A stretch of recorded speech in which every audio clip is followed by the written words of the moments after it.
le point central, c'est une dichotomie préjudiciable entre le financement public des services d'accompagnement d'aide à domicile, habilité, service habilité, et la solvabilité des usagers dans le cadre de l'APA. L'équilibre financier des services dépendant du paiement de leurs prestations par les bénéficiaires, si le tarif horaire est insuffisant, peut mener l'usager à verser une participation supérieure à celle dont il s'est déjà acquitté au titre du ticket modérateur de l'APA. Voilà. Donc, c'est un des points importants du rapport. La piste, je dis la piste, c'est pas une décision, mais d'une sortie de la tarification horaire des SAD et d'une forfaitisation de la participation des usagers a été évoquée.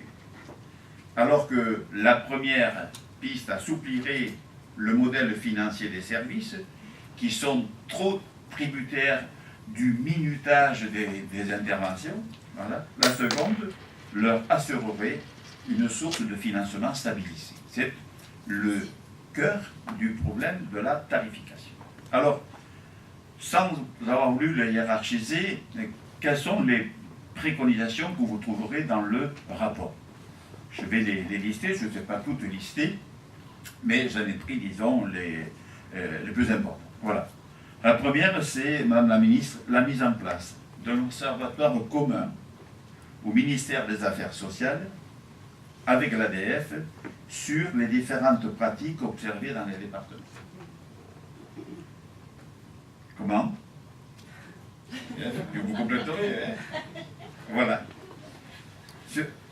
La mise en place, la mise en œuvre, alors des formations pour les personnels des conseils départementaux, après précision des attentes par le ministère des Affaires sociales. Qu'est-ce que ça veut dire? Ça veut dire que vous avez des départements, quelle que soit leur coloration politique, qui ont vraiment des équipes très bien structurées, avec des cadres A, qui sont capables, disons, de regarder très précisément ce qui se passe. Et puis vous avez des départements qui ont une personne.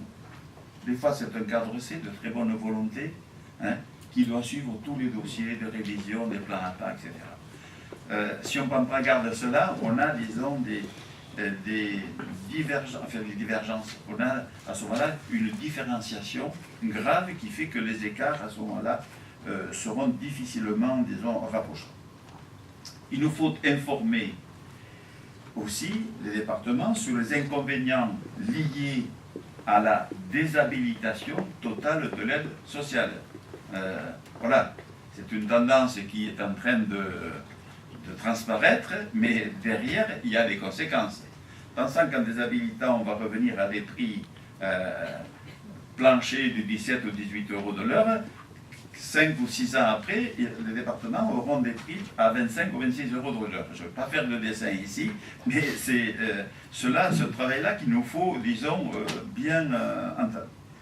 Voilà, il faut réétudier les concours de l'État en direction des conseils départementaux, plus spécialement fléchés vers les dépenses sociales et les allocations de solidarité, au vu en particulier du rapport qui sera remis par la CNSA pour l'année 2016.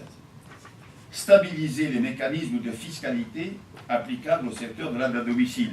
Voilà. Parce que dans les lois de finances, on trouve des mesures souvent très généreuses.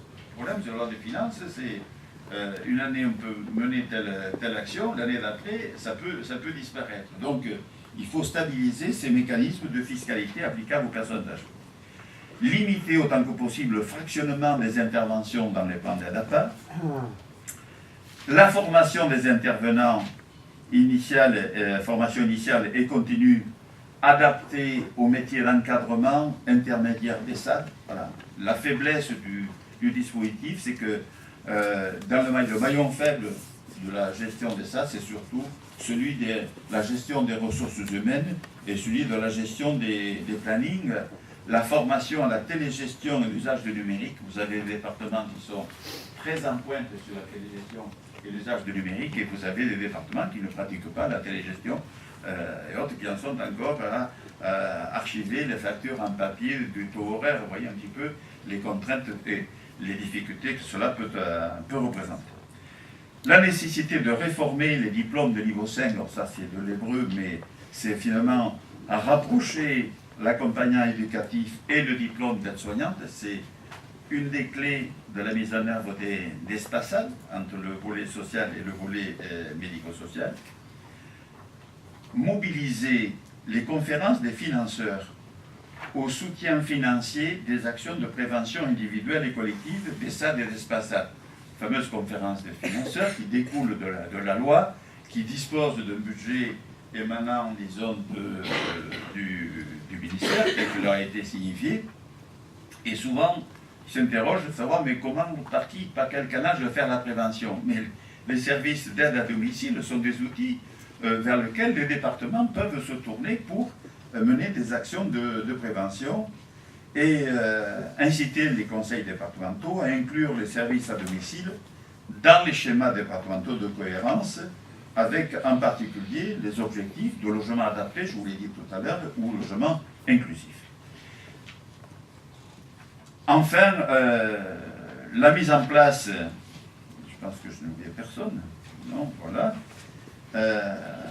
Enfin, la mise en place d'un groupe de travail national, Madame la Ministre, sur la tarification, avec la DGCS, avec l'ADF dont j'ai parlé, avec les gestionnaires des SAD, leurs représentants, les fédérations nationales, et la CNSA, me semble, disons, un dispositif urgent à mettre en œuvre. Voilà, en tout cas, c'est une préconisation que nous faisons pour éviter un traitement à deux vitesses du vieillissement.